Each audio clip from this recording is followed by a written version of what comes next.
बिस्मिल्लाहिर्रहमानिर्रहीम अस्सलाम वालेकुम। मैं शाहिद सकलैन हूँ। आप देख रहे हैं मेरा यूट्यूब चैनल, फेसबुक पेज। आज 31 अक्टूबर है, मंगल का दिन है। 22 जुलाई इसी साल एक ख़बर आती है और बहुत ही अफसोसनाक ख़बर होती है और बड़ी हैरान कुन ख़बर होती है। और वो ख़बर ये होती है कि लाहौर के एक फ़्लैट में 21वें ग्रेड के अफसर यानी कि DIG थे और अब प्रमोट होने वाले थे, कोर्स करके आए थे, शारिक जमाल साहब। आम शख्सियत नहीं थे, बहुत मशहूर शख्सियत थे। अदबी उनका अपना एक बैकग्राउंड था और भी बहुत सारे मामलात के हवाले से, क्योंकि मुख्तलिफ़ डिपार्टमेंट्स में रहे थे, तो मशहूर आदमी थे शारिक जमाल साहब। उनकी जुलाई के महीने में फ़्लैट में जो है डेथ होती है और बड़ी पुरस्कार तरीके से डेथ होती है। उनकी डेड बॉडी हॉस्पिटल लाई जाती है। उनकी फैमिली वाले नहीं लाते, उनकी डेड बॉडी एक लड़की लेकर आती है और लड़की बाद में पता चलता है कि एक सरकारी इदारे की PRO है, जो कि इसी अदब और उसके मामले के ऊपर जो है उसके पास गई हुई थी। और वो उनकी डेड बॉडी लाए, पुलिस जो है डेड बॉडी देखती है। और फिर आपको मैं थोड़ा सा रिकैप कर रहा हूँ, इसलिए पुलिस कहती है कि जी इनकी डेथ हुई है। वो कहते हैं पोस्टमार्टम करेंगे। इनिशियल जो रिपोर्ट आती है उसके मुताबिक वो कहते हैं जी इनकी तभी मौत थी, ओवरडोज़ हुआ था, इन्होंने जो मेडिसिन ली थी। और वो जो लड़की वहाँ पे कुरतुल्लैन नामी मौजूद होती है, उसको पुलिस जो है वो कुछ इनिशियल पूछ के बाद जाने की इजाज़त दे देती है। और उसके बाद ये मामला फोरेंसिक रिपोर्ट्स के लिए सैंपल्स चले जाते हैं और ये मामला जो है किसी हद तक खामोशी अख्तियार हो जाती है और पुलिस अपना काम शुरू कर देती है। फैमिली वाले, क्योंकि बताया जाता है कि जी उनकी जो शादी हुई थी उनसे उनकी एक बेटी भी है और एक वाइफ है, और वो दूसरे घर में रहते थे और ये फ्लैट में रह रहे थे। तो उस वक्त जो है थोड़ी सी खामोशी हो जाती है। उनकी वाइफ और बेटी उस वक्त आते हैं जब डेड बॉडी लेने के लिए। साफ़ी दोस्त उनसे सवाल करने की कोशिश करते हैं, लेकिन वो कितना ज़्यादा जवाब नहीं देते। ज़ाहिर उनकी उस वक्त कैफियत ऐसी होती है कि उस वक्त जिसके घर से कोई चला गया हो तो वो क्या बात करेगा इसके ऊपर। बहरहाल जी, अब ये हुआ है कि तकरीबन 3 माह से ज़ायद का अरसा गुजर गया है। अब उसकी जो बेटी है शारिक जमाल साहब की, हानिया, उनकी मुद्दत में जो है एक दरख्वास्त दी गई है FIR की। और FIR मेरे हाथ में मौजूद है। 7 के करीब मुल्ज़मान को इसमें नामज़द किया गया और कहा गया है कि मेरे बाप को बाकायदा प्री प्लान मनसूबाबंदी से मर्डर किया गया था। उनकी तभी मौत नहीं थी और इस मर्डर में 7 लोग शामिल थे। ये सारा मामला है क्या? अब ये केस दोबारा ज़ाहिर बात है खुलेगा। उनकी बेटी अब आई हैं मुद्दत में, वालिदा उनके साथ हैं। मेरी उनकी वाइफ से भी थोड़ी देर पहले बात भी हुई है, अफसर शारिक साहिबा से, और मैं कोशिश करूँगा कि इस मामले के ऊपर पॉइंट ऑफ व्यू लेके आप तक ज़रूर पहुँचाऊँ। अब ये अभी जो केस खुला है, अब बाकायदा मुकदमा दर्ज हो गया है। अब ये क्या मामला है, इसके हवाले से आज की इस वीडियो में बात करेंगे। जी सबसे पहले तो आपको ये बता दूं कि जी एक नया रुख अख्तियार कर गई है और अहल खाना ने जो है मौत को कत्ल करार दिया है।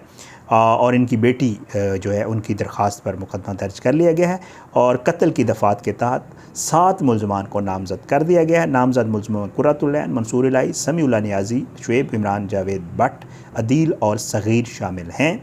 और इस FIR में कहा गया है कि कत्ल किया गया है जहर देकर और जान से मारने की हमें शारिक जमाल को धमकियाँ मौसूल हो रही थीं और मुल्ज़मान के ख़िलाफ़ मोबाइल के मैसेजेस बतौर सबूत मौजूद हैं। FIR में मज़ीद जो कहा गया है, मैं ज़रा FIR थोड़ी सी आपको पढ़ के सुना देता हूँ ताकि आपको मज़ीद जो है इसका क्लियर हो जाए। ये बेटी हैं जी, इन्होंने इनकी मुद्दत में ये FIR है और ये निश्तर कॉलोनी थाना है, यहाँ पे ये हुई है। बखिदमत जनाब मोहतरम SHO साहब, निश्तर कॉलोनी लाहौर, अंदराज मुकदमा में आई हूँ। जनाब आली, मैं साहिला, बेटी हानिया उनकी हैं। वो कहती हैं कि दुख्तर शारिक, मैं फ़लाँ की रिहायशी हूँ। मेरी उम्र 18 साल है और अपने वालिद की इकलौती औलाद हूँ। मेरी वालदा अभी तक सदमा कत्ल की वजह से शदीद बीमार है और मेरी असाब भी अभी तक सदमा कत्ल का शिकार हैं। ज़ाहिर बात है, मेरे वालिद हाजिर सर्विस DIG पुलिस थे। वो अपनी ज़िंदगी में मुझे और मेरी वालदा को बता चुके थे कि चंद बाहम साज़बाज मुल्ज़मान उनकी बवजह प्रॉपर्टी, रकूम वगैरह हथियाने और दीगर नाजायज़ मकासद के असूल की खातिर कत्ल करना चाहते हैं और हादसाती मौत का रंग देना चाहते हैं। इस बात का सबूत बज़रिया मोबाइल रिकॉर्ड SMS भी मौजूद है। यानी उनके वालिद ने SMS किए हुए थे, मुझे जो लग रहा है। बाकी इस क्लियर इंशाल्लाह मैं करूँगा इसके ऊपर। इनको कबल अज़ीम बज़रिया करंट और हाथ कलाई के करीब रग काट कर कत्ल की कोशिश की जा चुकी है। सबूत हल्फशुदा हैं, 7 लफ्ज़शुदा हैं, सॉरी, उन्होंने 7 सबूत लगाए हैं वो वाले इस FIR के साथ। मोरखा 21/7 वो बताती हैं कि जी जुलाई के महीने में 21 तारीख़ को तकरीबन 10:45 रात को जो है उनको बज़रिया जो है पॉइज़न और ओवरडोज़ मेडिसिन करके कत्ल किया गया और कुदरती मौत ज़ाहिर करने की कोशिश की गई थी। वो अपने फ़्लैट में मौजूद थे। बरोज़ वक़ूआ भी मुझे और वालदा को उन्होंने बतलाया था कि उनके पास 8 करोड़ रुपए मालियती डॉलर्स और डॉलर्स USA तकरीबन 5 लाख से ज़ायद कैश और उनके पास तिजोरी में मौजूद है। मज़ीद बताया कि कुर्रतुल-लैन मुलाजमा कुछ देर में मुलाकात बाबत मुशायरा आ रही है। बाद अज़ां रात 12:30 बजे उनके कत्ल की इत्तला मौसूल हुई। अच्छा, ये कहती हैं कि जी तकरीबन 11:15 बजे उन्होंने कॉल की और 12:30 बजे पता चला कि उनका कत्ल कर दिया गया, और जो कि तिजोरी खुली हुई थी और रकूम गायब थी। अच्छा, वो कहते हैं जी कि हम जब गए तो ये तिजोरी खुली हुई थी। अच्छा, रबड़ बैंड भी मौजूद थे जो नोटों से उतारे गए थे। अंगूठी घड़ी गायब थी। दीगर सामान, दस्तावेज़ात, खरीदो फरोख्त, प्रॉपर्टी, मुआहदे, चेक बुक्स, तमाम कागजात गायब थे। मेरे वालिद ने मुझे बताया हुआ था कि उन्होंने मुतअद्दिद जगह ज़मीन खरीदो फरोख्त की हुई है, इन्वेस्टमेंट कर रखी है और इकरारनामे भी रखे हुए हैं। फ्यूल बिज़नेस में भी इन्वेस्टमेंट कर रखी थी और दीगर कारोबार भी जारी थे। जो तमाम मुतल्लका कागजात उनके मुदरजा बाला सब ऑफिस से दीगर मुदरजा बाला कीमती अशिया के हमरा चोरी कर लिए गए और कत्ल करके हादसाती मौत ज़ाहिर करने की कोशिश की गई। कत्ल इंतहाई ख़तरनाक महारत और प्लानिंग से किया गया। बहुत सारे मुल्ज़मान पर से पूछते हैं जिनकी माँ पर वक़ूआ किया गया, क्योंकि मेरे वालिद एक आला ओहदे पर पुलिस पर DIG फ़ाइज़ थे और निडर और बेबाक इंसान थे। उनको कत्ल करने के लिए ख़तरनाक क्रिमिनल प्लानिंग का इस्तेमाल हुआ और हादसाती मौत ज़ाहिर करने की कोशिश की गई। जय वक़ूआ पर सिर्फ चंद किताबें मौजूद थी, नाश अकड़ी हुई थी, मुँह खुला हुआ था और खून आलूद था। मुलज़िमा कुर्रतुल-लैन का मौका पर मौजूद होना जुर्म को साबित करता है। वीडियो रिकॉर्डिंग भी मौजूद है।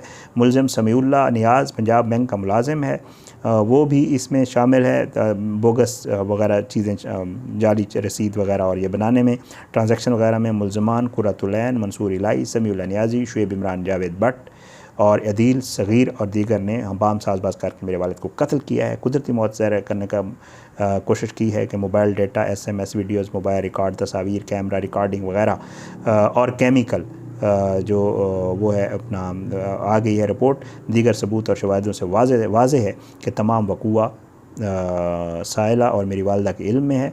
मुल्ज़मान ज़हरी जो है ना उसको करके गिरफ़्तार किया, मुल्ज़मान को गिरफ़्तार किया जाए और हमें इंसाफ़ दिया जाए।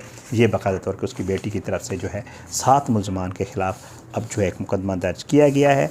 इनकी बेटी की मुद्दत में इस केस का जब ये वाक़या हुआ था उसमें मैंने इसके ऊपर वीडियो की थी और उसके बाद भी जब एक फ़ोरेंसिक रिपोर्ट आई थी, पुलिस ने उस वक्त जो किरदार अदा किया था, मैंने उस वीडियो में भी कहा था कि पुलिस ने फ़ौरी तौर पे कह दिया कि जी ये बस नहीं ये तो कुदरती तभी मौत है और ये और वो इसको मतलब जैसे होता है ना, एक केस होता है खुदा न खास्ता कोई आम आदमी नहीं मरा था, DIG और ये प्रमोट होने वाले थे।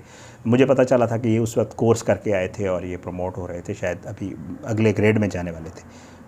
इतना बड़ा अफसर, उसका एक इस तरह से उनकी मौत हो जाए और पुलिस खामोशी से मामला दबा दे और चुप करके बैठ जाए, ये हो नहीं सकता, पॉसिबल नहीं है। ये मतलब हमें हज़म नहीं हो रही थी उस वक्त भी बात। अब इनकी बेटी ये चीज़ें सामने लेके आई और बेटी ने जो चीज़ें इस FIR में लिखी हैं, आपको भी समझ आ गई होगी कि उसके पास तो चीज़ें मौजूद हैं, सबूत मौजूद हैं। अब उनकी बेटी शारिक जमाल की वाइफ से मेरी बात हुई थोड़ी देर पहले और वो भी बहुत कॉन्फिडेंट है। वो कहती हैं कि जी हमारे पास सब कुछ मौजूद है, जब ये केस चलेगा आप सब सामने आएगा, हम ले आएंगे। वो कहते हैं हमने FIR के साथ भी चीज़ें लगाई हैं और वो कहते हैं ये कत्ल है, ये बिल्कुल भी मौत नहीं है, तभी मौत है। अब दूसरी पार्टी भी ज़ाहिर बात है इसके ऊपर अपना मौक़िफ़ देगी और देना चाहेगी, तो मेरी कोशिश होगी इंशाअल्लाह कि मैं इसके ऊपर दोनों तरफ का मौक़िफ़ आपके सामने बातचीत करके, बाकायदा मेरी ये बात हुई है उसके बाद ही मैंने आपके साथ ये शेयर की है ये चीज़ें, और मज़ीद भी बहुत सारी चीज़ें हैं जो इंशाअल्लाह इस केस के हवाले से मैं कोशिश करूँगा इसको फॉलो करके आपके साथ शेयर करूँगा, जैसे मैं करता होता हूँ, हमेशा कोशिश होती है केसेस को फॉलो करूँ। और दूसरी जो पार्टी है कुर्रतुल-लैन वगैरह, वो यहीं पर इस्लामाबाद में थी। मुझे कुछ अर्सा पहले पता चला था कि शायद उनका कहीं ट्रांसफ़र कर दिया गया है और उनको यहाँ से कहीं और भेज दिया गया। बहरहाल मैं उसको भी फॉलो करने की कोशिश करता हूँ और कोशिश करता हूँ कि उनसे भी बात करके ज़रा वो क्या कहना चाहते हैं, ये दोनों तरफ का मौक़िफ़ जो है मैं वो कोशिश करूँगा आप तक ज़रूर पहुँचाऊँ। ये अगेन मैं कहूँगा इन्वेस्टिगेशन ज़रूर होनी चाहिए। मैंने उस वक्त भी कहा था अपनी वीडियो में कि इस तरह मामलात को ये कह के कर देना कि जी नहीं कुछ नहीं हुआ जी, ये तो वैसे ही, ये तभी मौत हो गई जी, ये तो फ्लैट में थे और बीवी से उस वक्त भी था कि जी मैंने बल्कि अभी उनकी वाइफ से ये बात भी की कि जी कहा कि जी बीवी से तो उनकी अलहदगी हो चुकी थी, कहीं और रह रहे थे और ये तो आई हुई थी मुशायरे की मुनासबत से, और ये बहुत सारी चीज़ें थी, बहुत सारे ऐसे डॉट्स थे जिनका मिलना, बहुत सारी ऐसी चीज़ें थी जिनका क्लियर होना बड़ा ज़रूरी था उस वक्त भी, लेकिन वो नहीं हुई थी। अब मुझे पता चला इनकी फोरेंसिक रिपोर्ट्स वगैरह ये सारी चीज़ें आ गई और उनमें बहुत सारी ऐसी चीज़ें सामने आई हैं जो इस केस को दोबारा खोलेंगे भी सही, और इस केस के ऊपर मज़ीद इंकशाफात भी आने वाले दिनों में आपको सुनने को मिलेंगे। तो इंशाअल्लाह हम भी कोशिश करेंगे कि जब जो चीज़ें सामने आएंगी आपके साथ शेयर करेंगे।